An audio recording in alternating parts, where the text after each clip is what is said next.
이제는 중러 관계가 굉장히 위태롭다. 이제 중국이 거리 빼는 것 같은데 정말 그런가? 결국 푸틴이 정말 절체절명에 빠졌는가?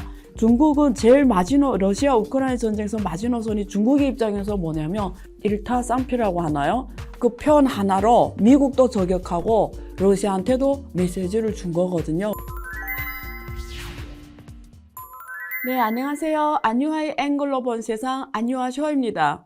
최근 뉴스에서 아마 여러분들이 푸틴 대통령이 러시아에서 30만 명 군 동원령을 내린 걸 모두 다 아실 거예요. 그래서 전 세계가 다시 한번 지금 전쟁 확대에 따른 우려가 뒤따르고요. 따라서 나오는 많은 그 뉴스들을 보면은 아마 이런 내용을 많이 보셨을 것 같아요. 중국과 러시아가 지금 삐걱하는 것 같다. 중국이 지금 슬금슬금 이 러시아와의 관계에서 팔을 빼는 것 같다. 그래서 두 나라가 지금 관계가 좀 안 좋아지는 것 같다. 그래서 푸틴이 절체절명 상황에 처했다. 아마 이런 뉴스를 많이 보셨을 것 같고요. 또 중국과 러시아가 지금 거리두기 하고 있다. 특히 중국은 유럽과의 관계가 중요하기 때문에 유럽의 중재 지지를 중국은 적극적으로 지지한다라는 왕이 또 외교부장이 유엔에서 했던 이런 뉴스가 많이 나가고 있습니다. 그래서 많은 분들이 지금 좀 헷갈릴 수가 있어요. 왜냐면 그동안 중국은 전쟁이란 단어도 쓰지 않았고요. 침략이란 단어도 쓰지 않았습니다. 그래서 미묘한 입장을 취해왔거든요. 그런데 최근에 와서 중국이 이제는 팔을 빼는 거 아니냐. 그래서 대놓고 그 푸틴한테 우리는 세계 안정을 위해서 대국의 역할을 해야 된다. 이런 표현을 했고, 또 러시아는 중국의 이런 문제에 대한 우려를 이해를 한다. 이런 이야기가 지금 나가면서 양국 간에 이번에 만났지만 연합 성명은 없었습니다. 그래서 서방 세계에서는 연합 성명도 없고, 그리고 지금 중국 정부가 유럽의 이런 전쟁 금지 중단에 대해서 지지 선언도 하고, 그리고 또 푸틴한테 시진핑 주석이 전쟁에 대한 우려를 지금 크게 하고 있다. 이런 표현들을 보면서 이제 중국이 거리 빼는 것 같은데 정말 그런가? 결국 푸틴이 정말 절체절명에 빠졌는가? 이런 생각을 지금 하고 있는 분들 많고 실제 그렇다고 언론이 다 나가고 있는데요. 오늘 그 문제에 대해서 제 시각을 한번 말씀해 보도록 하겠습니다. 첫째, 지금까지 그 중국이 취한 스탠스는 한마디로 말하면 굉장히 애매모호했습니다. 이유는요, 첫째, 중국은 사실은 지금 원하는 게 뭐냐면 미국 단독 패권주의 세상에서 사는 걸 중국은 더는 원하지 않습니다. 과거 40년은 미국 단일 체제였죠. 우리 팍스 아메리카라고 하는데요. 그 속에서 중국도 사실 2001년에 WTO에 가입하면서 전 세계는 하나의 글로벌 공급망 속에서 자국의 비교율을 내세우면서 서로 윈윈하는 결과를 얻었어요. 그래서 러시아하고 오펙은 석유 가스를 공급하고 호주하고 브라질은 원자재를 파고 그리고 미국하고 서유럽은 시장 역할을 하고 그 중간에 있는 한국, 중국 그리고 독일, 일본 이런 제조국가들은 자원과 석유를 수입해서 가성비 맞는 물건을 잘 만들어서 유럽하고 미국에 팔고 또 미국은 기축통화라서 돈을 찍어서 전 세계 중앙은행 역할을 하면서 달러를 다 잘 벌어서 서로 고소성장해왔어요. 그리고 한강기서 중국이 G2로 성장했고요. 이런 속에서 중국은 급격하게 성장하면서 기술도 이제는 미국을 추격하는 그래서 미국이 굉장히 지금 긴장하는 상태까지 오면서 이제는 기술 패권 전쟁까지 일어나고 있는 상황입니다. 그래서 미국이 트럼프 무역 전쟁 그리고 바이든이 대통령이 되면서 이제는 기술 패권으로 지금 양상이 번져지고 있잖아요. 미중 간의 갈등이 이런 속에서 이번 2월 24일에 러시아 우크라이나 전쟁이 터졌습니다. 그래서 서방 세계는 한결같이 러시아의 이런 우크라이나의 침략을 질타를 했는데요. 중국은 거기에 대해서 사실 이럴탈 반응을 보이지 않았고요. 또 2월에 중국에서 동계올림픽 할 때 푸틴이 갔어요. 중국에 가가지고 양국 정상이 표현하는 스탠스가 뭐냐면 두 나라는 상한이 없는 경제 협력과 여러 가지 핵심 이익사의 협력을 강화하겠다. 준동맹의 관계를 과시하면서 지금까지 왔습니다. 그리고 서방 세계가 엄청 러시아를 질타하는 속에서도 중국은 사실은 계속 사실 오히려 러시아가 나토의 동진 압박에서 할 수 없는 선택이었다라는 표현으로 굉장히 이해하는 이런 스탠스를 보였고요. 또 중국은 사실 그 우크라이나하고 관계가 나쁘지는 않습니다. 그동안 사실 중국이 했던 많은 핵 개발이라든가 이런 핵 인재들이 우크라이나에서 많이 지원이 됐었어요. 그래서 우크라이나도 관계가 좋기 때문에 스탠스가 좀 애매했습니다. 우크라이나 편 들 수도 없고 러시아 편 들 수도 없고 이런 상황이었고요. 또 중국이 확실히 원하는 건 뭐냐면 지금도 똑같습니다. 이건 변함이 없어요. 러시아가 무너지는 거는 절대 원하지 않습니다. 이건 중국이 마지노선이에요. 그러니까 지금 여기에 뉴스 나오는 것이 마치 중국하고 러시아가 이제 중국이 팔 빼면서 이제 못본채 하겠다 이러는 건데 그건 절대 아니에요. 확실합니다. 이거는 중국은 제일 러시아 우크라이나 전쟁에서 마지노선이 중국의 입장에서 뭐냐면 절대 러시아가 지어서는 안 됩니다. 그러니까 여기서 러시아가 완전히 지어가지고 푸틴이 나가 떨어지고 그 다음에 러시아에서 친서방 세력이 정권을 잡는다. 이거는 중국이 절대 원하지 않는 그림이에요. 왜 그러냐면 워낙 팍스 아메리카 미국 패권주의인데 중국은 지금 제일 많이 하는 게 뭐냐면 이런 미국이 동맹국을 내세워가지고 국제정치에서 조폭정치를 하고 있다. 자기 말 듣는 애들은 도와주고 안 듣는 애들은 다 때려부시고 이거는 조폭정치다 하면서 질타를 했기 때문에 세계는 이제는 다국화 여러 가지 목소리를 내는 글로벌 질서가 필요하다 이런 표현을 쓰는데요. 여기에서 중국의 입장에서는 가장 강력한 도와줄 수 있고 같이 목소리를 낼 수 있는 게 러시아입니다. 근데 러시아가 만약에 이번에 나가 떨어져가지고 친서방 세력이 올라와가지고 완전히 저쪽에 서버리면 중국의 입장에서는 중국하고 러시아는 국경을 같이 하는 나라거든요. 중국 국경의 옆에 있는 나라들이 다 친미입니다. 친중은 없습니다. 인도가 있는데 인도는 좀 애매하게 지금 스탠스를 취하고 있지만 어쨌든 대부분 다 친미 성향이에요.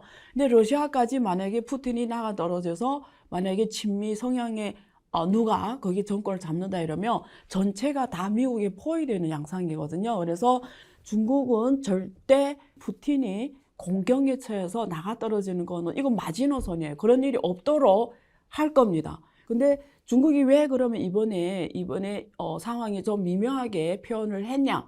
사실은 이런 뜻이 있어요. 지금 러시아가 푸틴이 지금 핵을 고민하고 있잖아요. 이러면 어떤 일이 일어나면 유럽은 지금까지는 사실 러시아 우크라이나 전쟁에서 미국은 법안도 통과하면서 뭐 경제적으로나 이런 도움을 많이 주려고 실제 액션도 했고 했지만 유럽은 그 두 개 뭐 폴란드나 이런 국경을 잇는 그 두 개 나라를 제외하고 대부분은 애매하게 스탠스 말만 하고 독일이나 이런 대국은 사실 이번에 별로 실제 액션을 안 해줬습니다. 러시아 우크라이나. 그래서 전쟁이 사실 지금까지 계속 연장이 되는 거거든요. 그래서 사실 유럽도 왜냐하면 러시아의 의존도가 굉장히 높기 때문에 특히 독일은 에너지 의존도가 굉장히 높습니다. 50% 이상이다 보니까 말만 했지 액션을 안 했어요. 근데 만약에 푸틴이 이 전쟁을 빨리 끝내거나 혹은 지금 열세에 취하고 있잖아요. 전쟁에서. 그러니까 핵을 동원하면 이거는 유럽이 다 전쟁에 들어가게 됩니다. 유럽 전역이 안 들어갈 수가 없어. 이러면 독일, 이태리, 프랑스가 적극적으로 참여할 수밖에 없어. 이러면 유럽이 완전히 전쟁에 휩싸이게 되면은 유럽 시장이 끝납니다. 그러면 중국은 제1차 수출 지역으로서 제일 중요한 지역이 유럽입니다. 중국이 수출 구조를 보면 지역으로 보면 유럽, 아세안, 국가적으로 보면 미국 이게 가장 중요한 수출 지역이거든요. 근데 만약에 핵 동원령이 나오면 이건 세계 전쟁이 폭발하는 거와 똑같고요. 전쟁이 러시아하고 이제 러시아 영토까지 오게 되면 러시아는 중국하고 국경을 맞닥뜨리는 거기 때문에 중국도 그 전쟁 옆에 있게 되는 거고요. 중국의 제일 큰 수출 시장인 유럽이 타격을 받으면 중국 경제가 워낙 지금 어려운 상황이기 때문에 경제적으로도 타격을 받게 되는 거죠. 그래서 이런 걸 원하지 않고요. 두 번째는 어떤 원인이냐면 너무 러시아 이쪽에서 확실하게 스탠스를 하게 되면 워낙 지금 전 세계가 중국이 그동안 이 7개월 전쟁 동안 애매한 스탠스를 취했다고 서방 세계에서 중국을 갖다가 계속 러시아하고 중국을 같이 취급하면서 계속 뭐라고 비난하는데 무기라든가 경제라 이런 지원을 확실하게 해주면 이거는 서방의 그 어떤 전략 속에 휘말려 들어가는 거예요. 그러면 러시아를 스위프트에서 몰아냈잖아요. 그러면 그 정도는 아니지만 중국에 대해서 확실하게 자기네 동맹 국가와 같이 합리적으로, 왜냐면 중국에 대해서 근거가 생긴 거야. 봐봐, 중국이 이렇게 했잖아. 그래서 우리 다 같이 중국에 대해 제재를 해야 된다. 이렇게 나가버리면 중국은 공간이 없어지는 거예요. 그렇지 않아도 지금 중국의 국내 경제가 제로 코로나 때문에 경제가 엄청 힘든 상황에서 외부 환경도 열악해지면 지금 10월 16일에 중국 공산 20대 전당대회가 열리잖아요. 거기서 시진핑 입지가 곤란해지는 겁니다. 그런 상황에서 이번 상하이 협력기구 SCO 우크라이나 우즈베키스탄에서 했잖아요. 거기서 상하이 협력기구에서 이번에 그 푸틴을 만난 거잖아요. 그래서 거기에서 중국이 보여주는 스탠스는 확실하게 러시아한테 힘을 실어주기를 푸틴은 원했어요. 원래는. 왜냐면 이번에 그 푸틴하고 시진핑이 만남을 러시아에서는 언론에서 엄청 내보냈어요. 만나기 전에. 이번에 만난다 이렇게 내보냈는데 중국에서는 계속 스탠스가 모른다, 꼭 만난다, 보장이 없다 이렇게 계속 저기저로 나갔거든요. 그래서 그만큼 푸틴이 급했던 거예요. 그래서 이번에 상하이 협력기구 만날 때 푸틴이 원했던 거는 확실하게 시진핑한테 지지한다는 발언, 이런 표현을 원했었는데 적어도 뭐 어떤 연합 성명 정도로 확실한 게 있었으면 푸틴이 힘을 딱 받고 러시아 국내에 가서 국민들한테도 할 말 있고, 봐라 중국이 우리를 보태준다, 이런 스탠스를 할 수 있었는데 그건 없었어요 이번에. 그래서 중국은 지금 서방이 중국을 제재할 수 있는 이런 스탠스를 빌미를 주면 안 되기 때문에 이번에 그런 표현을 한 겁니다. 지금 급변하는 국제 질서 속에서, 그리고 불안정한 이 세계 질서 속에서 대국은 안정적인 역할을 해야 된다는 표현을 썼는데요. 거기서 그 대국이 꼭 러시아를 말하는 건 아닙니다. 그 대국이 안정적인 역할을 한다는 표현 안에는 미국도 있습니다. 그래서 이걸 우리가 일타쌍피라고 하나요? 그 표현 하나로 미국도 저격하고 러시아한테도 메시지를 준 거거든요. 그래서 이 질서를 이렇게 만든 거는 미국 내내다. 세계 질서를 이렇게 전쟁 속으로 끌어온 거는 내내다. 나토가 동진해서 사실은 러시아는 할 수 없어서 이 투행을 취한 그 뜻도 있었어요. 내내 질서로 요란시킨 거다, 미국이. 그 말도 있었고, 또 러시아한테는 기본은 있어야 된다. 핵까지 동원하는 거는 이거는 전 세계에는 재앙인 거죠. 그리고 중국은 그 속에서 옆에 나라라서 굉장히 이 전쟁이 또 어떤 제3차 세계대전이 퍼질 수도 있는 거잖아요. 그래서 또 중국을 서방 세계가 제재할 수 있는 빌미를 주면 안 되기 때문에 이런 표현을 한 겁니다. 이번에 러시아 국영 기업이죠. 에너지 기업의 가스프롬이 중국에 대해서 가스 공급을 지금 일주일간 중단한다는 이런 언론에서 뉴스가 엄청 많이 나가고 있어요. 그래서 이게 중국에 대한 제재를 푸틴이 화가 나서 지금 제재를 하고 있다. 그래서 이제는 중러 관계가 굉장히 위태롭다. 이런 뉴스가 많이 나가요. 그래서 러시아하고 중국 언론에는 점검하는 차원에서 진행이 됐다. 그래서 이게 제재냐 아니냐는 아마 시간이 지나면 답이 바로 나올 것 같아요. 지난번에 독일에 했듯이 처음에는 점검이라 했다가 지금까지 계속 중단한 걸 보면은 이거는 시간이 지나면 답이 나오는 거기 때문에 제재인지 점검인지는 바로 보이거든요. 근데 그것보다도 우리가 포커스를 맞춰야 되는 거는 러시아하고 중국은 정말 갈라설 수 있을까? 혹은 이제 정말 삐거돼서 중국 이제 완전 못 본 채 할까? 절대 그거 아닙니다. 사실은 이번 그 러시아 우크라이나 전쟁, 그리고 지금의 국면에서 오히려 중국은 이 속에서 얻는 게 많습니다. 첫 번째, 러시아 우크라이나 전쟁이 오래 진행이 될수록 미국의 시선이 중국에 대한 제재나 이런 중국을 적대시하는 시간이 줄어들 거고, 워싱턴도 사실은 오히려 지금 러시아 우크라이나 전쟁에 신경 쓸 수밖에 없어요. 그러니까 중국에 대한 시선이 조금 낮춰지게 되는 거죠. 그래서 시간 끌게 하면 미국도 사실은 그쪽이 신경 써야 되는 상황이니까 중국에 유리하고요. 두 번째, 또 이 전쟁이 오래 갈수록 러시아 힘이 약해지거든요. 근데 중국은 국경을 맞대던 러시아 힘이 너무 강해진 러시아를 원하지 않습니다. 20대 당대회를 앞두고 원래는 시진핑이 해외 나가면 안 되거든요. 너무 중요한 시점에 해외를 왜 나갔겠어요? 근데 중요하기 때문에 간 거예요. 가서 그 중동아시아 있잖아요. 과거 그 구소련에 속했던 나라들이 이게 중국의 1대1로로 시작한 나라들이거든요. 1대1로 처음에 시작한 나라고, 또 중동아시아가 유럽으로 가는 데서 가장 중요한 지역이고, 그리고 중국이 지금 생산 과잉이라 이런 문제가 지금 심각한데 그 물건들을 수출할 수 있는 시장으로서 수출할 수 있고, 유럽이 만약에 러시아, 우크라이나 빌미로, 대만 빌미로 중국에 대해서 제재를 가하면 수출이 막히는 거잖아요, 중국은. 그래서 두 번째 시장 준비 차원에서 중동아시아를 간 거예요. 그래서 상하이 협력기구 회의가 중국한테는 너무 중요했어요. 그래서 중동아시아의 나라가 굉장히 중요했기 때문에 사실 시진핑이 20대를 앞두고 나라를 출국한 거예요. 근데 이 지역이 특징이 뭐냐면 러시아의 힘이 가장 강한 지역이에요. 러시아 말을 굉장히 많이 잘 듣던 지역이니까 중국은 이번 이 기회에, 그러니까 러시아가 전쟁 때문에 힘이 약해지는 기회에 중동아시아에서의 핵림을 중국이 하겠다라는 거예요. 그러니까 여기서 사실 푸틴하고 미묘한 신경전이 있은 거예요. 원래는 이 동네가 내 동네였는데 네가 시진핑이 네가 내가 어려울 때 지금 와가지고 여기서 네가 이제 왕 노릇을 하겠냐 이런 게 있는 거예요. 그래서 중국은 이 기회에 중동아시아에서의 중국의 영향력을 확대시킨 거거든요.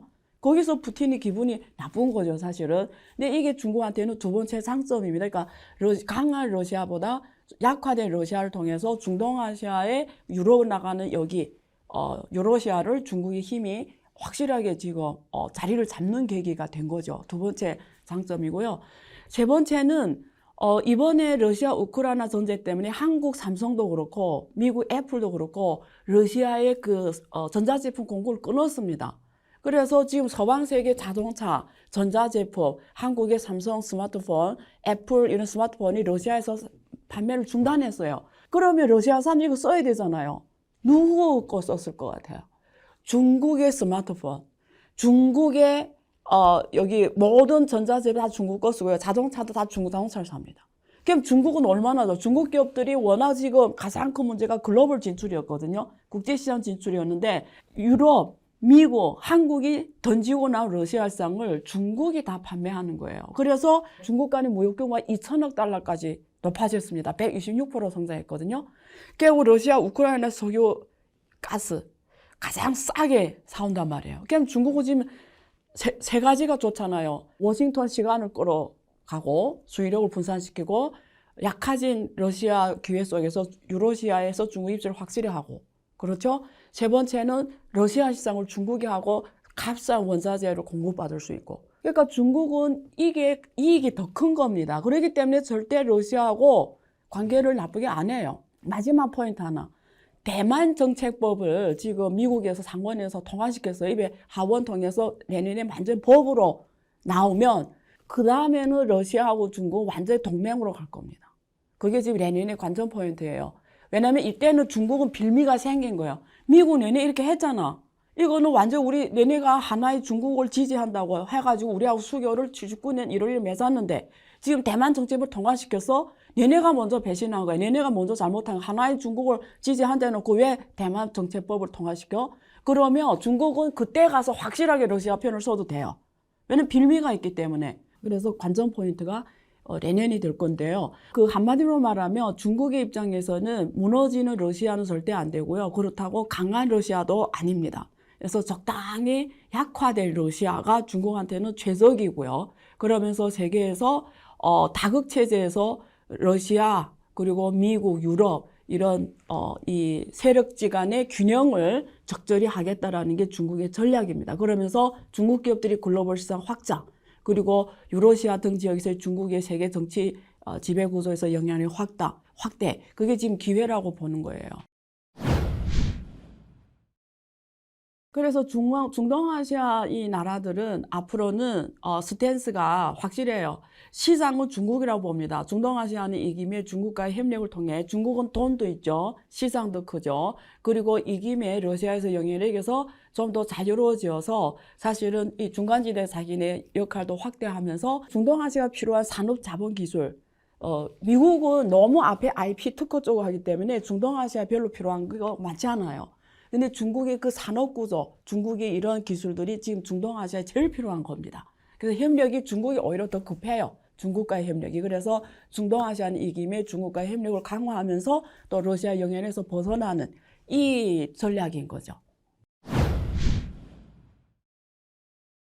한국의 입장에서는 지금 이렇습니다. 군사적으로는 미국하고 동맹이기 때문에 선택의 여지가 없어요. 무조건 미국의 주장하는 걸로 같이 갈 수밖에 없어요. 이건 선택의 문제가 아니고 이미 답이 정해져 있습니다. 그러면 이번에 러시아 우크라이나 전쟁에서 했을 때 미국에 갈 수밖에 없기 때문에 삼성이나 이런 한국 기업들이 철수하는 거거든요. 그래서 이거는 선택이 아니라 이미 답이 나와 있습니다. 그런 면에서 중동아시아 이 지역은 사실은 어떻게 보면 미국하고 중국의 갈등 속에서 한국이 유난하게 할 수 있는 지역이에요. 미국한테도 중국한테도 눈치를 안 보고 할 수 있는 게 유라시아거든요. 이 김에 유라시아를 한국 시장으로 공략하는 전략이 저는 필요합니다. 오늘은 러시아하고 중국이 지금 확대되어 가는 이 전쟁 불안 속에서 지금 관계가 나빠지는지 앞으로 어떻게 갈 것인지 전망을 해봤습니다. 그래서 여러분들은 서방 언론 이런 나온 내용에 그게 정답인 것처럼 보지 말고요. 우리 안녕하쇼에서 제가 말하는 이런 포인트도 집중하면서 균형 있는 시각을 갖추도록 하면 좋을 것 같습니다. 앞으로도 관심 있게 봐주세요. 앞으로 수출만 가지고 본다 그러면은 전망이 그렇게 밝지 않을 수 있다. 한 2년 정도는 대중국 수출과 관련해서 크게 줄어들 수밖에 없는 게 중국을 떠난다고 하는 것도 물론 고려를 할 수 있지만 네. 다른 한편으로 안녕하셔 2부 시작합니다. 오늘은 제가 가장 익숙한 두 분 모시고 한국의 대중무역적자에 관한 주제로 이야기 나눠보겠습니다. 여러분들이 아마 언론에서 많이 보셨을 것 같은데요. 한국의 대중무역적자가 4개월 동안 이어지고 있습니다. 지금 중국에 대한 의존도가 작년 말 기준 지금 25% 되는 중요한 국가이기도 하는데요. 이것이 앞으로 추세적으로 계속 적자 국면인지 아니면 잠깐 일어나는 해프닝인지 위기의 전조인지 많은 기업계와 그리고 우리 정치하시는 분들 그리고 우리 시청자분들 모두 관심 가는 주제가 아닐 수 없습니다. 그래서 오늘 이 분야의 최고의 전문가 두 분을 모시고 이 이야기를 나눠보도록 하겠습니다. 우선 미중산업경제연구소장님 조영찬 선생님 오셨습니다. 네, 안녕하십니까? 예, 반갑습니다. 네. 다음에는 정부회의에서 많이 같이 함께 만났고요. 같이 싱크탱크 연구도 같이 하신 전 대한무역투자진흥공사 국장님이셨고요. 지금은 중국경제관측연구소장 박한신 소장님을 모셨습니다. 네, 안녕하세요. 안녕하세요. 네. 오늘 주제가 그 한중 간의 무역이잖아요. 저는 사실 중국에 있을 때 가장 인상이 깊었던 것이 한국 기업들이 중국에서 위상 그리고 한국인들이 중국에서 위상이 제가 기억하기로는 가장 높았던 해가 96년도입니다. 그때는 사실 중국인들 입장에서 한국인들 만나는 자체가 굉장히 그 자랑스러운 일이었고요. 그리고 우리가 마트나 어디에 가서 메이드 인 코리아 이러면 프리미엄을 20% 주고서라도 굉장히 그 사기를 원했고 갖고 있으면 자랑했어요. 와, 나는 한국 제품을 쓴다. 그것이 제 기억으로는 제가 2003년에 왔는데요. 계속 이어졌고요. 근데 제가 느끼기에 본질적으로 이 한중 간의 이런 어떤 위상적인 관계가 변한 것은 2010년 이후였습니다. 2010년에 GDP가 사실 중국이 일본을 초월하면서 세계 2위로 서기 시작한 해이기도 한데요. 그래서 오늘 그런 얘기 좀 해볼 건데요. 일단 우리 소장님 그 무역 수지 상황 지금 어떻습니까? 한중 간에? 예, 우리나라 무역 수지 전체 수출액도 그렇지만 네. 무역 수지를 사실상 책임지다시피 하는 곳이 중국인데요. 올 1분기에는 괜찮았어요.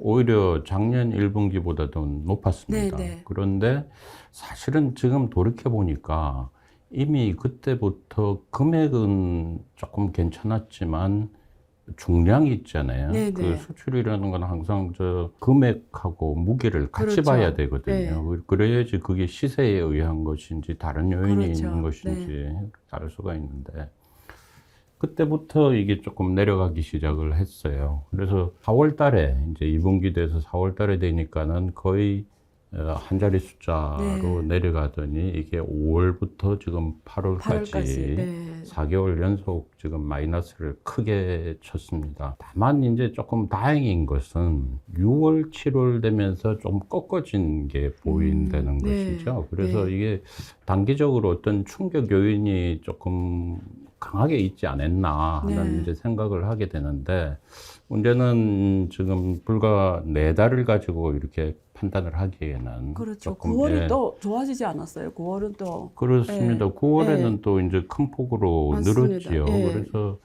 지금 단기적인 숫자로 봐서는 현재까지 나온 거 가지고 본다 그러면은 중국의 그 코로나 봉쇄의 영향 또 시기적인 이제 수요의 급변, 또 중국의 수출도 2분기부터 해외 나가는 수출이 많이 줄어들지 않았어요. 네. 그래서 한국이 같이 물려서 이렇게 줄어든 됐던, 상황. 예. 단기로 보시는 건가요? 아니면 추세로? 이게 보실 이제 때? 단기적으로 보는 네. 거고요. 다만 이제 추세적으로 보면은 네. 아까 그 안 교수님 네. 말씀하셨습니다만은 90년대 때 대단히 중국에 한국이 어필을 하다가 2010년인데 2010년은 사실은 뭐냐면 2008년이 미국발 금융위기가 네. 터진 데잖아요. 그리고 중국이 결정적으로 해외 시장을 믿을 수 없다고 아마 생각을 하게 된 네. 계기가 된 게 2008년부터 맞습니다. 10년일 네, 겁니다. 그렇게 되면은 과거에 수출을 많이 했을 때는 중국이 수출을 잘하면 한국도 같이 가공무역에 묶여 있다 보니까 중국에 또 수출 잘하고 이게 맞물려 돌아가는데 네. 중국이 그때부터 이제 내수 위주로 굉장히 무게 중심을 틀었죠. 근데 우리나라의 대중국 수출 상품 구조가 아직까지는 중간재, 원자재, 자원 이제 이런 게 중심이 되다 보니까 중국의 수출이 영향을 받거나 공장 가동이 중단이 되게 되는 한국은 더 큰 영향을 마치 네. 이 채찍 효과의 끝단같이 이제 그런 영향이 이번에 생기지 않았나 하고 이제 추정을 합니다. 네, 네. 제가 볼 때는 조금 네. 더 좀 구체적으로 들어가면요. 네. 우리나라 같은 경우는 지난 2월 1일부터 네. 중국과 이제 RCEP 협정을 체결했죠. 그렇죠. 네. 그래서 2차 배터리와 관련해가지고 뭐 산화 리튬이라든지 네. 수소나 리튬 같은 경우가 원자재. 수입이 크게 맞습니다. 증가를 했는데요. 네. 작년 상반기에는 수입액이 38억 달러 정도에 불과했는데 올해 상반기에는 무려 72억 달러 정도가 증가를 했습니다. 네. 이런 것들이 이제 늘어나고 또 미국 같은 경우에는 연말 상전을 앞두고 중국이 주문을 지금 넣는 시절인데 추석 연휴 때문에 조업 일수가 9월 달에 줄면서 미국자가 조금 늘었는데 여기에 국경절 연휴가 이제 다음 주부터 네. 시작이거든요. 근데 이렇게 되면은 수입 물동량과 관련해서 원자재를 미리 확보해야 되기 때문에 지금 주문이 많이 들어오고 있다 그러더라고요. 네. 이 때문에 이제 들어가는데 중요한 것은 앞으로 우리의 그 구조가 한 2년 정도는 대중국 수출과 관련해서 크게 줄어들 수밖에 없는 게 산업 구조가 이제 디스플레이 같은 경우에는 그렇죠. LCD 부분은 네. 우리가 포기를 했거든요. 네, 네. 그러니까 그 대신 저가 LCD는 중국부터 수입을 해야 되는 상황이고 그리고 히토류를 비롯해서 중국 수입 의존도가 높은 1850개 품목 같은 경우에는 전체 수입액의 80% 이상을 중국에 의존하고 있기 때문에 RCEP 때문에 더 많이 수입이 된다는 측면에서 앞으로 2년 정도는 좀 어려운 기간을 좀 거쳐야 되지 않나 이렇게 보여집니다. 그래서 그런 이야기 있잖아요. 그 2월 1일 발효된 우리 RCEP이 오히려 한국에는 지금 뭐 독이 되지 않았냐, 막 이런 이야기도 나오는 배경이기도 한데 박 소장님은 어떻게 생각하세요? 이게 양국 간의 무역 구조가 앞으로 산업 구조 변화 측면에서 어떻게 갈 거라고 생각하시죠? 장기적으로 볼 때 저는 지금 현재 상태에서 우리나라 수출 구조를 바꾸지 않는다면은 네. 적자가 고정화될 가능성도 배제할 수는 없다고 네. 생각을 합니다. 그게 왜 그러냐면 우리나라가 1992년도에 이제 한중 수교를 했지 않습니까? 사실 통계를 보면은 그 이전에는 우리나라가 만년 무역 적자였죠. 네. 근데 수교 계기로 해서 한중 무역 협정 또 93년도에 투자 보장 협정 이게 네. 체결이 되면서 가공무역이 이제 시작이 된 거죠. 그래서 그 가공무역이 지난 30년 동안 잘 지속이 됐고 그게 가능했던 큰 배경은 세계화죠. 네. 국제적으로 안정이 돼 있고 네. 세계가 서로 싸우지 않고 네. 미국과 중국이 주고받는 네. 이제 그런 시기에서 한국이 이제 가능했던 건데 네. 지금 현재 미중 관계가 회복된다거나 아니면 과거와 같은 그런 방식의 세계화, 글로벌화가 다시 회귀한다는 거는 생각하기 어려운 상황이고 또 우리나라의 대중국 수출 구조가 대단히 외풍을 많이 받는 구조지 않습니까? 이제 그렇기 때문에 앞으로 수출만 가지고 본다 그러면은 전망이 그렇게 밝지 않을 수 있다. 배제하지 배제할 수 없다. 음. 이제 그런 생각입니다. 네. 근데 여기서 조금 네. 더 제가 이제 보태면은요. 네. 현재 우리 같은 경우에는 그 무역 적자가 한 2년 정도는 좀 악화될 수밖에 없다는 게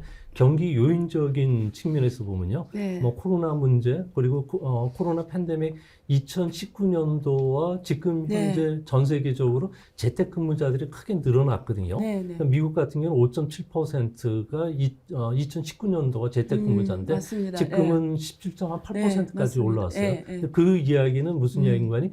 코로나 팬데믹 이후에 둥지 수요라든지 재택 수요과 관련된 IT 붐이나 가구나 이런 것들이 일어나면서 우리의 대중국 수출 원부자재들이 크게 늘어났는데 네. 지금은 이게 이제 일순환이 되면서 이제 우리나라의 반도체 같은 경우에 고정 가격이 3.5달러 하던 게 그 4분기에는 2.5달러까지 지금 떨어져 있는 네. 상황이거든요. 우리나라 수출의 20%가 네. 반도체가 그렇죠. 차지하는데 네. 반도체 부분이 악화될 수밖에 없다는 네. 거고요. 또 구조적으로 보면은 현재 중국에는 뭐 CATL, 뭐 BRD 네. 그리고 SMIC 같은 세계적인 반도체 배터리 회사들이 상당히 많이 늘어났어요. 네. 국산화 정책 네. 추진하거나 뭐 중국 제조 2025 때문에 그런 걸로 보여지는데, 근데 이런 것들과 관련해서 보면은 반도체 사이클은 4년 사이클을 타면서 생산과 출하 가격이 변동하는데 최근에는 미국 유럽, 일본이 보조금 정책을 해서 투자가 크게 늘어났고 가격 하락이 너무 빠르다는 거죠. 네. 그런 측면에서 보면은 앞으로 이게 재고가 소진이 되는 시점은 2015년 정도가 되면은 현재 반도체 수요의 대부분을 차지하는 컴퓨터라든지 가전이라든지 산업용 네. 기계 부분이 아니라 앞으로는 뭐 통신과 차량, AI, 빅데이터 같은 쪽의 수요가 늘어나는데 그 수요가 폭발되는 시점이 2025년이라는 겁니다. 네. 이뿐만 아니라 이제 전 세계적으로 레벨 3, 레벨 4, 레벨 5까지 2030년까지 계속 증가하는데 이게 전체 자동차의 50%를 차지하기 때문에 레벨 2 같은 경우에는 180개 반도체 품목 그리고 2,000개의 반도체가 필요한데 한 단계 올라갈수록 500개에서 1,000개 반도체가 필요하다는 거죠. 네. 근데 그런 측면 거기에 2028년 되면 6G가 보급되면서 반도체도 첨단화될 수밖에 네. 없고 AI와 관련된 반도체 수요도 폭발적으로 증가하기 때문에 반도체 수요는 2025년부터 증가한다는 점에서 우리나라 수출도 그때 증가하지 않을까? 특히 또 전기 자동차와 관련해서 현재 중국이 앞서가고 있지만 전기 자동차와 관련된 그 배터리와 관련해서 34개월 전에 미리 배터리 회사하고 합의를 하는데 현재 미국의 빅3 같은 경우는 우리나라 배터리 3사하고 협력을 네. 그 전략적 제의를 맺고서 생산하고 있다는 점에서 앞으로 2025년대 되면은 다시 그 무역자가 크게 증가할 수 있는 시기가 도래한다는 점에서 너무 걱정하실 필요는 없지 않나. 그리고 우리도 산업 구조에 맞춰 가지고 기업들이 변화를 하고 있기 때문에 현재 상황보다는 좀 길게 보면은 너무 좀 비관적이지는 않다는 생각이 듭니다. 그러면 지금 소장님께 제가 질문하고 싶은 것이 지금 그 무역 구조를 제가 듣다 보니까 과거에 한국이 잘했던 석유화학 있잖아요. 여기를 들다 보니까 지금 미국, 일본, 중국이 한 3위 정도 되고 한국이 한 4위로 밀려났더라고요. 그래서 저는 경쟁력 문제를 좀 짚어보고 싶은데요. 이제 조영찬 선생님 말씀 반도체는 절대적으로 뭐 우세이기 때문에 그렇다 치더라도 우리 전통 산업에서 석유, 화학산 이런 건 굉장히 확실히 밀리고 있거든요. 그리고 화장품 같은 경우에도 사실 잘 아시겠지만 옛날엔 중국 사람들이 메이드 인 코리아 화장품 쓰면 되게 좋은 거 쓴다고 이런 인식이 있었는데 이제는 사실 그게 거의 없어졌거든요. 그리고 현대자동차도 2013년까지는 140만 대까지 하다가 지금은 작년에 한 50만 대, 올해는 몇만 대 막 엄청 안 좋아지더라고요. 그래서 경쟁력 측면에서 앞으로 한중 이 무역에서 한국 기업들이 경쟁력이 밀린다고 보시나요? 이게 무역에 어떤 영향이 있을까요? 예, 우선 화장품 같은 경우는 말씀하신 대로 그 전에는 이제 중국 인사들 만났을 때 화장품 선물로 해주면 제일 좋아했잖아요. 그러던 것이 최근에 들어서 완전히 반대가 됐는데 이미 그 부분에서 뭐 가격도 그렇지만 여러 가지 품질, 브랜드 이런 측면에서 많이 경쟁력을 가지고 있지 않았나 하는 생각이 들고요. 중국 국산들이요? 예. 그리고 이제 우리나라 같은 경우는 물론 여전히 좋은 제품입니다만은 좀 더 많은 그 품목군 또 여러 가지 그 브랜드의 변신, 이제 이런 부분들이 과연 그 사이에 제대로 있었는가 하는 생각이 듭니다. 또 이제 자동차 같은 경우도 과연 현지화를 성공적으로 했는가? 네. 그게 아니면 무슨 이유인가? 하는 이제 그런 생각이 듭니다. 사실은 한국산 자동차가 초창기에 안 좋게 출발했다가 네. 나중에 올라갔다가 다시 원상태로 네. 지금 돌아온 이제 그런 느낌이거든요. 네.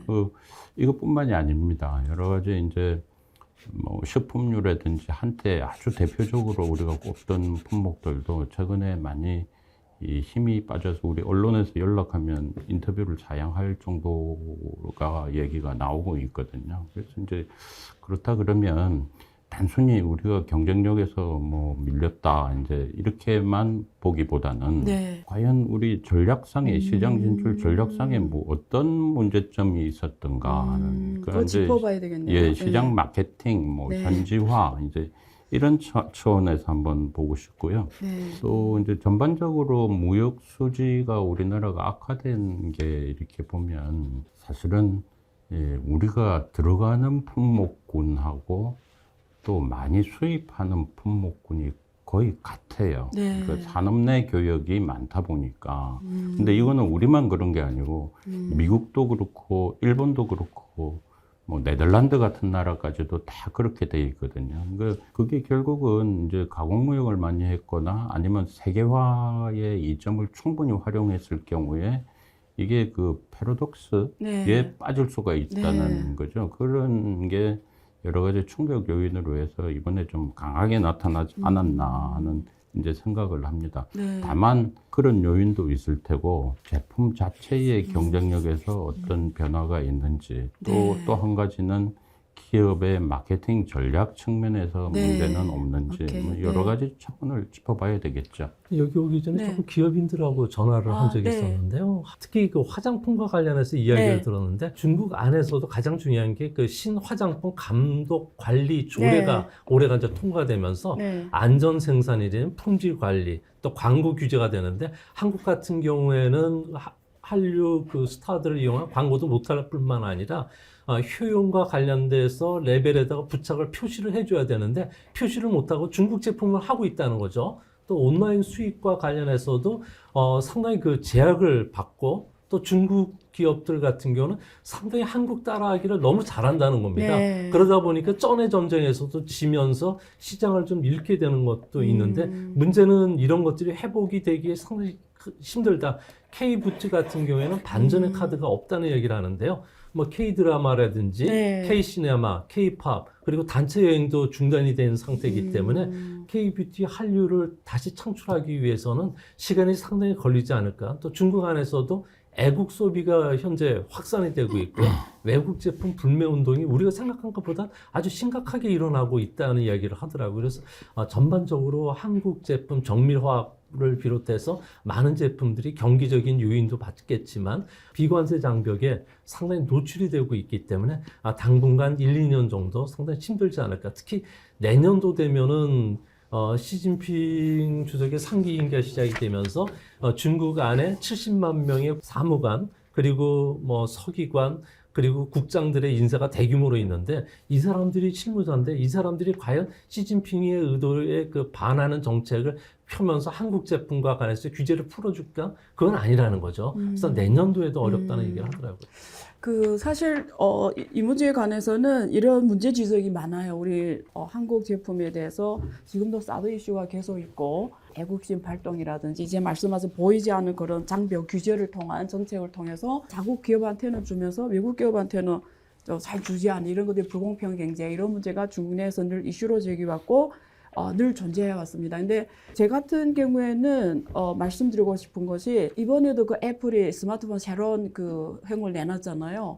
그러면 중국 사람들은 밤을 새가면서 줄 서서 사거든요. 그러니까 뭐냐면 미중 갈등이 이렇게 확대되고 미국이 중국에 대한 공세가 지금 이렇게 가속화되는 상황에서도 중국 사람들이 애국심보다도 그 물건에 대한 욕심이 더 발동이 돼서 막 줄 서면서 산단 말이에요. 저는 본질적으로 봐서는 결국은 제품의 경쟁력인 것 같아요. 어제는 한국은 앞으로 브랜드와 기술과 문화와 트렌드로 내세워서 이제는 중국 시장뿐만 아니라 글로벌 시장 해야 된다고 저는 생각하는데 그런 면에서 과거는 안 했다 쳐도 지금도 그런 기미가 안 보이거든요. 그래서 저는 그 조선의 말씀인 게 다 정확하고 그런 문제 확실히 존재해요. 그 고처라든지 애국심. 근데 그걸 계속 갖고 빌미로 하기에는 세계 시장을 공략하는 한국 기업들 입장에서 저는 오히려 기술, 브랜드, 문화, 트렌드를 앞세워서 이제는 퍼스트 무버가 돼야 되는 게 우선이지 않습니까? 어떻게 생각하세요? 전혀 다른 각도에서 한번 보게 되면 네. 제가 이것은 정말 아무런 저 의도가 없이 한번 생각을 해봤는데요.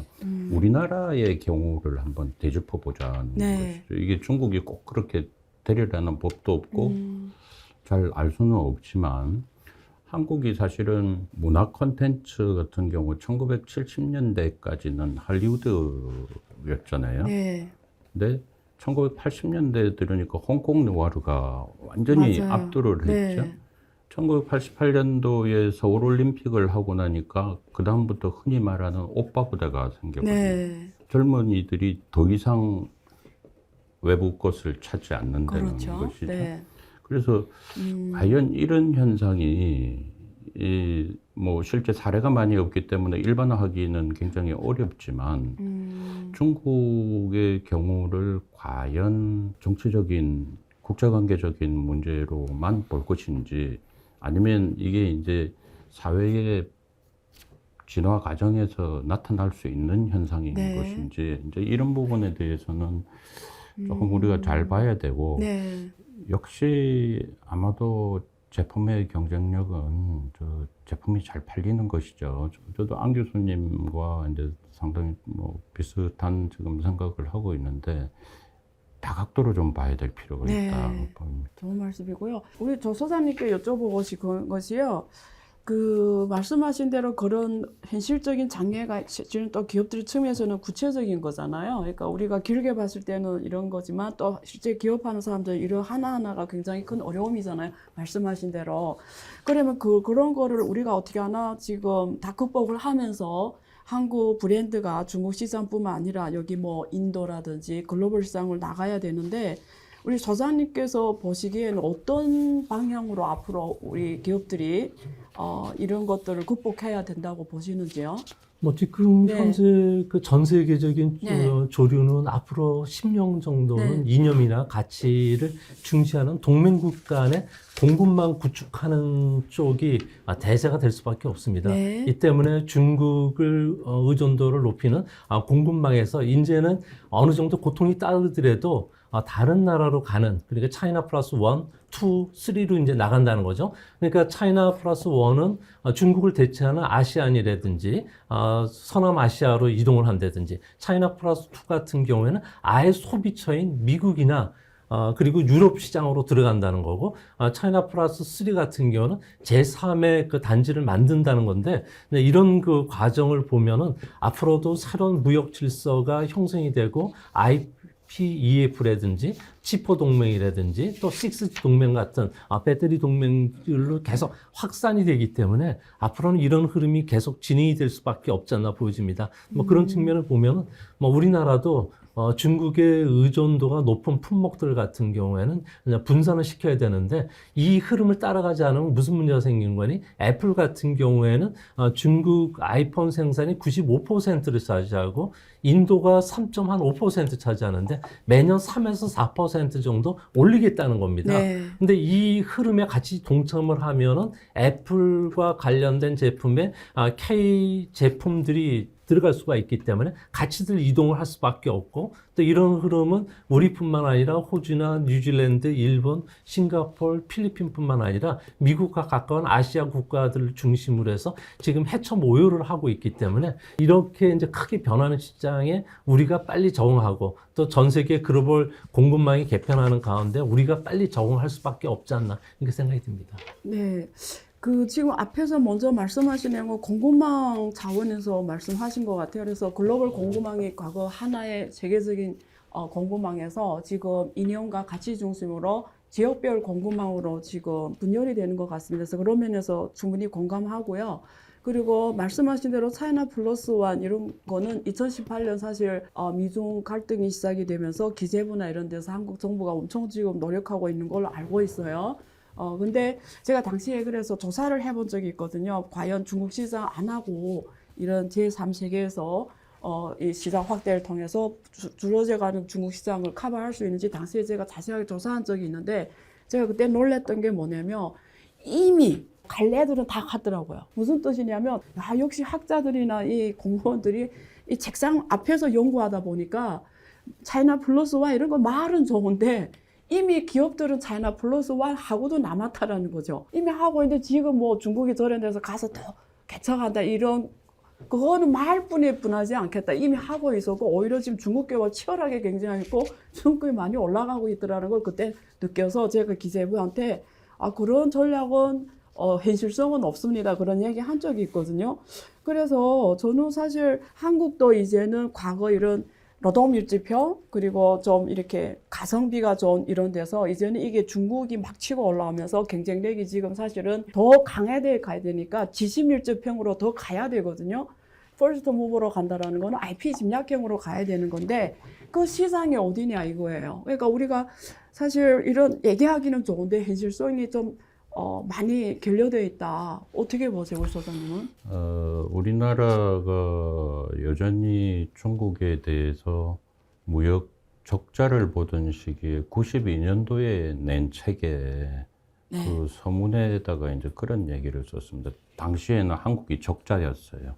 중국에 대해 가지고 80년대 말부터 인구가 10억이 넘으니까 뭐 조그만 거 하나만 팔아도 10몇 개를 판다 하는 이런 큰 꿈을 아주 어린 아이들까지 우스갯소리처럼 이렇게 하고 실제로 그렇게 또 믿었고 이렇게 갔는데 사실 그런 것은 존재하지 않지 않습니까? 그래서 당시에 제가 했던 얘기는 뭐냐면 국제교역이라는 건 지금 뭐 왜 우리가 다른 부분은 다 부가가치 실제 이윤의 개념이죠. 부가가치를 따지면서 이 꼭 국제 경제무역 쪽만 무역에 너무 생각을 하는 측면이 없지 않아 있거든요. 그렇다면은 저는 지금 이제 중국은 필연적으로 지금 뭐 겉으로 말은 잘 안 하고 있지만 저 불균형을 해소하기 위해 가지고는 내수 개발을 할 수밖에 없고 그게 결국은 이제 이른바 신형 도시화라는 것을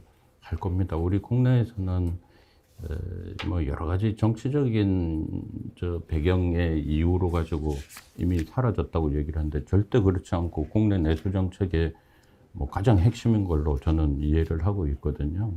그렇다 그러면 거기서 여러 가지 그 제도적인 개혁도 있을 거고 소프트웨어 또 하드웨어 이런 계획이 있을 텐데 그게 다 이제 내수 시장으로 퍼진다는 것이죠.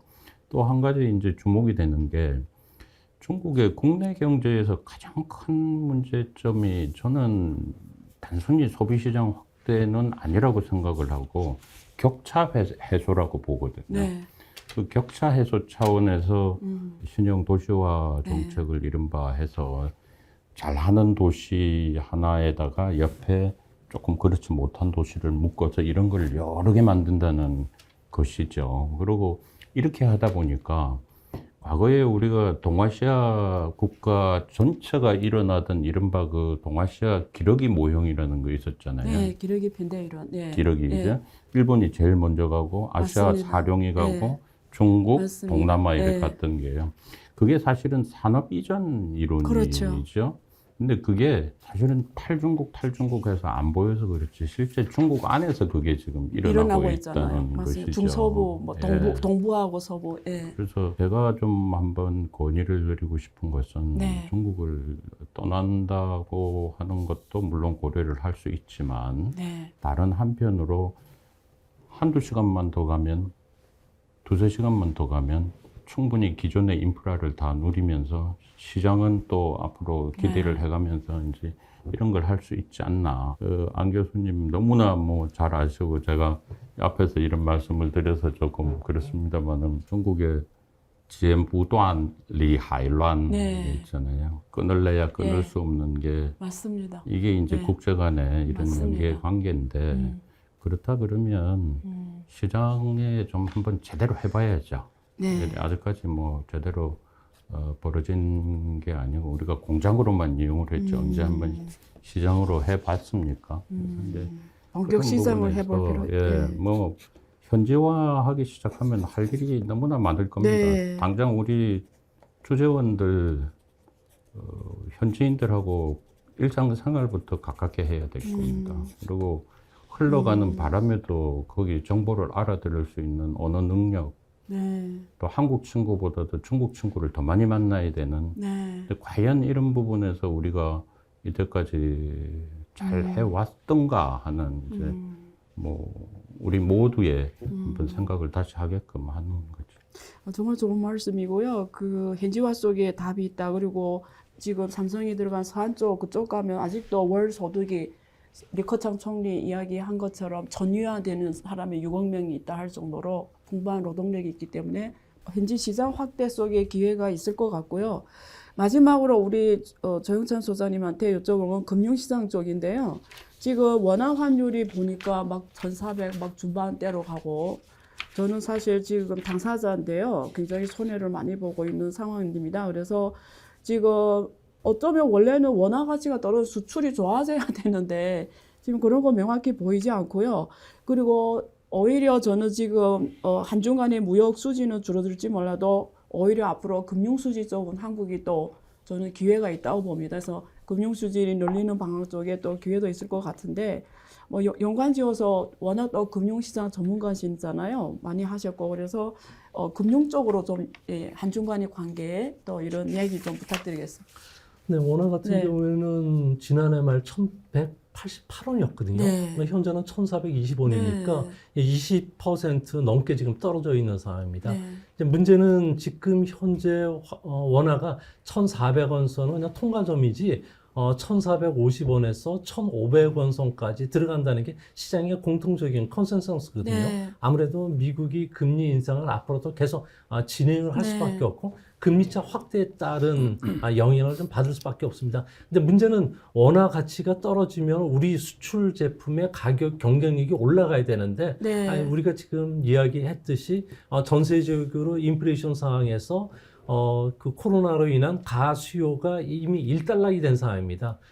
이러기 때문에 수출이 증가하지 않는 상황이고요. 또 반도체 가격은 좀 떨어지는 상황이고, 그리고 이런 상황 속에서 우리가 구조적으로 해결할 수 있는 방법이 없는데, 주식시장만 보더라도 과거 우리가 세계 경제가 후퇴하는 국면에서 원약세 그리고 엔저가 찾아왔을 때가 딱 두 번 있었어요. 그게 1988년부터 1990년, 2년 사이였는데 우리나라 코스피가 1000포인트에서 250포인트까지 떨어지면서 깡통 계좌 네. 정리 사건이 있었고요. 또 2012년부터 2015년까지 코스피가 2231포인트를 기록한 뒤에 1640포인트까지 떨어졌습니다. 네. 근데 이런 현상들이 앞으로 전 세계적으로도 계속 일어난다는 겁니다. 근데 문제는 이렇게 떨어지면은 그동안에 미국에 투자되었던 우리 서학개미들 같은 경우에는 이제 앞으로 중국이 계속 디지털 경제로 계속 성장을 해 나가고 내수 모멘텀을 찾아가고 그리고 이제 미국 시장이 이제 달러 강세 때문에 투자해 놨던 것들 회수할 수가 있기 때문에 그런 측면에서 보면 중국, 홍콩 시장 같은 경우는 연일 최저치 찍고 있는데 이런 시장에 들어가기도 좋고요. 그리고 현재 우리나라 같은 그 금융기관들 같은 경우에는 대부분의 그 여유 자금을 홍콩을 통해서 무역어음 형태로 바꿔가지고 중국 그 금융기관에 돈을 빌려줍니다. 이 규모가 100억 달러 넘게 최대 많을 때는 250억 달러 정도가 됐었는데 은행단들 같은 경우는 중국의 현재 달러 자금 유동성 고갈 때문에 막대한 돈을 벌어들이고는 있어요. 네. 근데 개인들도 이런 측면에서 보면은 중국의 이런 은행을 통한 이런 재테크 상품들이 있을 경우에는 중국에서도 이제 달러로 투자하고 그리고 중국 은행들이 보증을 쓰고 홍콩 은행들이 이걸 중개를 하기 때문에 이런 다양한 기회도 생기지 않을까 저는 이렇게 보고 있습니다. 네, 좋은 말씀입니다. 미국도 정치적으로는 중국을 공격을 하지만 네. 또 금융은 여러 가지 이제 소장님 말씀하셨다시피 여러 가지 요인으로 해서 이제 금융자본은 빠져나오지만 네. 다른 한편으로 월스트리트의 장기 투자 자금 같은 경우는 중국의 미래 산업을 보고 투자를 하더라. 네. 대표적인 것이 실버 시장이지 않습니까? 네. 실버 시장은 중국의 과거에 유아용품 만들던 회사들이 공장을 엎고 노인 상품을 만드는 정도로 지금 그렇게 시장이 크고 있거든요. 네. 그래서 이제 이런 점들이 하나 있고, 또 한 가지는 지금 중국은 여전히 벤처 기업들의 붐이 당분간 지속이 될 걸로 이렇게 생각이 듭니다. 네. 그렇다 그러면 거기에 우리가 초기에 네. 지분 참여하는 거 검토해 볼 필요가 있을 겁니다. 네. 유명 업체들한테. 네. 그러면 뭐 지분을 갖는 거는 위험하고 네. 2위나 3위 정도 이렇게 이제 갖는 게 필요할 거고요. 그리고 한중 간의 협력은 우리가 시장 개척만 한다고 해서 뭐 되는 게 아니고 서로 이렇게 마주쳐야 되거든요. 네. 근데 그러면 이게 협력 모델이 앞으로는 이제 중국하고 우리하고 좀 맞아야 될 겁니다. 그렇죠. 예, 뭐 여러 가지 뜻이 맞아야지 이게 되니까. 그렇죠. 그렇다 그러면 지금 상황에서 한중 FTA 2단계 서비스 투자 뭐 이번에 속도를 낸다 이렇게 양국이 합의를 했는데 사실은 이거 대단히 조심을 해야 되는 거라고 저는 생각을 합니다. 지금 만약에 같은 수준으로 개방을 하면 한국이 서비스 투자 같은 경우는 안 되죠. 지금 안 됩니다. 그래서 적정 수준으로 이제 가야 될 거고요. 그래서 제 생각에는 이 RCEP이라는 큰 테두리 안에서 이 한중 FTA 2단계 협상을 현실 가능하고 지속 가능하게끔 너무 개방폭을 뭐 크게 한다든지 하면 오히려 이게 리스크가 커지니까.